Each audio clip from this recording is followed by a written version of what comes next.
আসসালামু আলাইকুম প্রিয় ভিউয়ার্স, আপনারা স্ক্রিনে যে মাছগুলো দেখতে পাচ্ছেন এগুলো হচ্ছে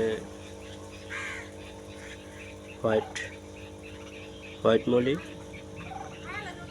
যাকে লিডিয়াম মলি বলা হয়।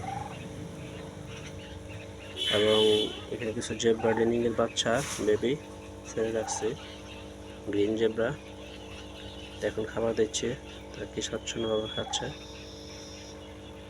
মাশাআল্লাহ মাশাআল্লাহ, আলহামদুলিল্লাহ। আপনারা ভিডিওতে দেখে মাশাআল্লাহ বলবেন ইনশাআল্লাহ।